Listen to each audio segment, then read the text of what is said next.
అనంతరం బాసర ట్రిపుల్ ఐటీలో విద్యార్థుల ఆహారం, ఆరోగ్యం, శానిటేషన్ విషయంలో ప్రభుత్వం సరైన చర్యలు తీసుకుంటుందని మంత్రి కేటీఆర్ ప్రకటించారు. మిషన్ భగీరథ ద్వారా యూనివర్సిటీకి స్వచ్ఛమైన త్రాగునీటిని సరఫరా చేస్తామన్నారు.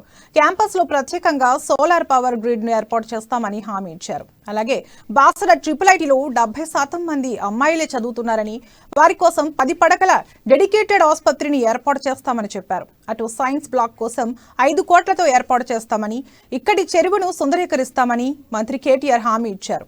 బాసర ట్రిపుల్ ఐటీ అభివృద్ధికి 27 కోట్లు మంజూరు చేశామని వెల్లడించారు. బాసర ట్రిపుల్ నిర్వహించిన స్నాతకోత్సవం మంత్రి కేటీఆర్ పాల్గొన్నారు. పలు గ్రూపుల్లో టాపర్ గా నిలిచిన విద్యార్థులకు మంత్రి సబితా ఇంద్రారెడ్డి, ఇంద్రకరణ్ రెడ్డిలతో కలిసి డిగ్రీ పట్టాలు అందజేశారు. Ensure that opportunities and innovative practices are needed as we go in days to come, as we grow in days to come. It is the time for universities also to rethink and redesign their curriculum, incorporating latest technological developments and future advances. The industry must be actively involved in shaping the career of the students as they are the future think force.